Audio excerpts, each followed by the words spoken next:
Hello dear students.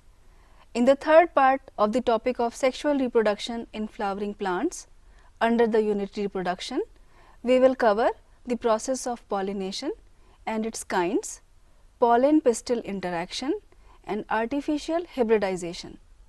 In the second part of this chapter, we have already discussed the structure and development of the megasporangium or the ovule and the embryo sac along with its types in detail. We close the second episode with a point to think about. Let us discuss it first. The point was, which part of the gynoecium develop into fruit and seeds? The answer is, from the gynoecium the ovary develops into fruit and ovules develop into seeds. So dear students, now let us start with the next part of the topic, sexual reproduction in plants. First of all, let us discuss about pollination. We have already learnt that the male and female gametes in flowering plants are produced in the pollen grain and embryo sac respectively. As both types of gametes are non-motile, they have to be brought together for fertilization. A question arises that how is this achieved? The answer is pollination. Pollination is the mechanism to achieve this objective. Transfer of pollen grains when they shed from the anther to the stigma of a pistil is termed pollination. Flowering plants have evolved an amazing array of adaptations to achieve pollination. They make use of external agents to achieve pollination. Let us see some of these types. Depending on the source of pollen, pollination can be divided into three types. The first type is autogamy. In this type, pollination is achieved within the same flower. Transfer of pollen grains take place from the anther to the stigma of the same flower. Here we can see an example of the self-pollinated flower. In a normal flower which opens and exposes the anthers and the stigma, complete autogamy is rare. Autogamy in such flowers require synchrony in pollen release and stigma receptivity, and also the anthers and the stigma should lie close to each other so that self-pollination can occur. Some plants such as viola or common pansy, oxalis and commelina produce two types of flowers. They are chasmogamous flowers and cleistogamous flowers. In this diagram, we can observe the cleistogamous and chasmogamous flowers. The chasmogamous flowers are similar to flowers of other species with exposed anthers and stigma. On the other hand, cleistogamous flowers do not open at all. In such flowers, the anthers and stigma lie close to each other. When anthers dehisce in the flower buds, pollen grains come in contact with the stigma to effect pollination. Thus, cleistogamous flowers are invariably autogamous as there is no chance of cross-pollination landing on the stigma. Cleistogamous flowers produce assured seed set even in the absence of pollinators. Now, let us see the second kind of pollination. This is geitonogamy. Here, transfer of pollen grains from the anther to the stigma of other flower of the same plant happens.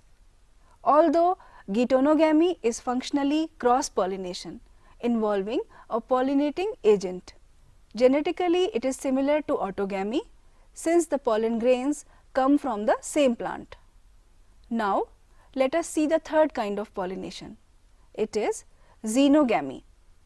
Here, transfer of pollen grains from anther to the stigma of a different plant happens.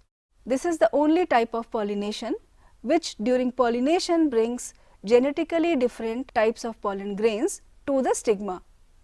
We can observe a cross-pollinated flower in this photograph. Now, let us discuss the agents of pollination. Plants use wind and water as abiotic and animals as biotic agents to achieve pollination. Majority of plants use biotic agents for pollination. Only a small proportion of plants use abiotic agents. Pollen grains coming in contact with the stigma is a chance factor in both wind and water pollination. To compensate for these uncertainties and associated loss of pollen grains, the flower produces enormous amount of pollen when compared to the number of ovules available for pollination. Pollination by wind is more common among abiotic pollinations. Wind pollination also requires that the pollen grains are light and non-sticky so that they can be transported in wind currents. They often possess well-exposed stamens so that the pollens are easily dispersed into wind currents, and large, often feathery stigma to easily trap airborne pollen grains. Here in this diagram, we can observe a wind pollinated plant showing compact inflorescence and well-exposed stamens. Wind pollinated flowers often have a single ovule in each ovary and numerous flowers packed into an inflorescence. A familiar example is the corn cob. The tassels you see are nothing but the stigma and style which wave in the wind to trap pollen grains. Wind pollination is quite common in grasses. Pollination by water is quite rare in flowering plants and is limited to about 30 genera, mostly monocotyledons.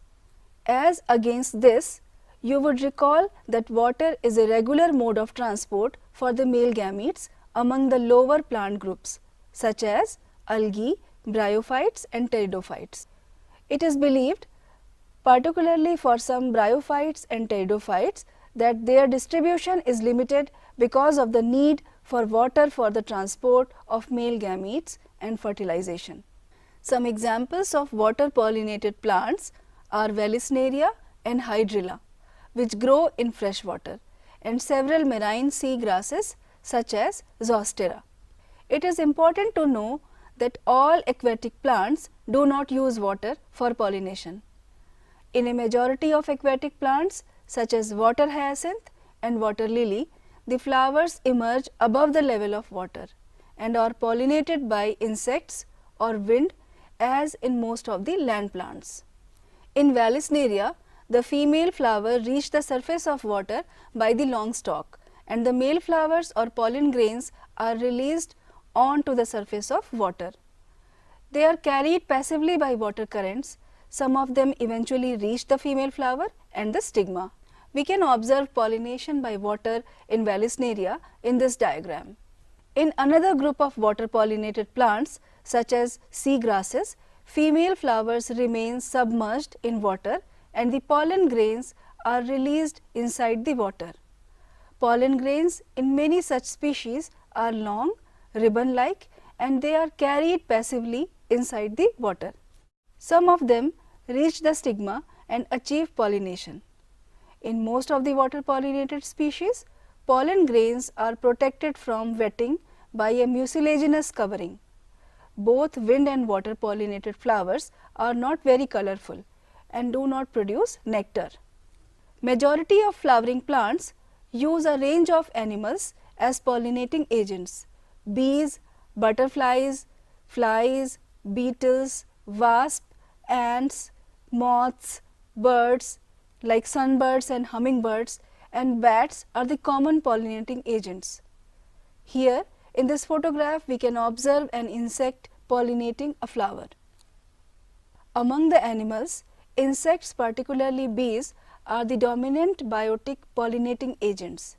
Even larger animals such as some primates like lemurs, arboreal or tree dwelling rodents, or even reptiles like gecko lizard and garden lizard have also been reported as pollinators in some species. Often flowers of animal pollinated plants are specifically adapted for a particular species of animal. Majority of insect pollinated flowers are large, colorful, fragrant and rich in nectar. When the flowers are small, a number of flowers are clustered into an inflorescence to make them conspicuous. Animals are attracted to flowers by color or fragrance or both. The flowers pollinated by flies and beetles secrete foul odors to attract these animals. To sustain animal visits, the flowers have to provide rewards to the animals. Nectar and pollen grains are the useful floral rewards. For harvesting the rewards from the flower, the animal visitor comes in contact with the anthers and the stigma. The body of the animal gets a coating of pollen grains, which are generally sticky in animal pollinated flowers. When the animal carrying pollen on its body comes in contact with the stigma, it brings about pollination. In some species, floral rewards are in providing safe place to lay eggs. For example, the tallest flower of Amorphophallus, the flower itself is about 6 feet in height. A similar relationship exists between a species of moth and the plant Yucca, where both species, moth and the plant, cannot complete their life cycles without each other. The moth deposits its eggs in the locule of the ovary, and the flower in turn gets pollinated by the moth. The larva of the moth comes out of the eggs as the seed starts developing. Students, you can observe some flowers of the flowering plants or any other available to you like cucumber, mango, peepal, coriander, papaya, onion, lobia, cotton, tobacco, rose, lemon, eucalyptus, banana, etc. Try to find out which animals visit them and whether they could be pollinators. You will have to patiently observe the flowers over a few days and at different times of the day.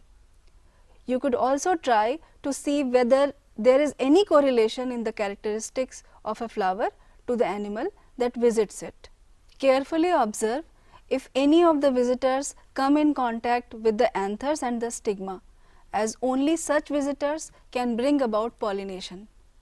Many insects may consume pollen or the nectar without bringing about pollination. Such floral visitors are referred to as pollen or nectar robbers. Students, now let us discuss outbreeding devices. Majority of flowering plants produce hermaphrodite flowers, and pollen grains are likely to come in contact with the stigma of the same flower.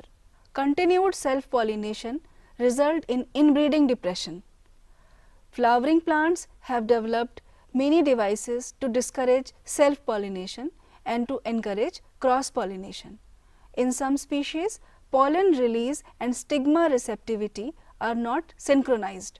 Either the pollen is released before the stigma becomes receptive, or stigma becomes receptive much before the release of pollen.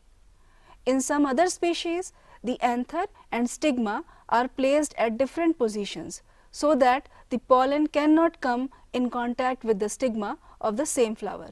Both these devices prevent autogamy. The third device to prevent inbreeding is self-incompatibility.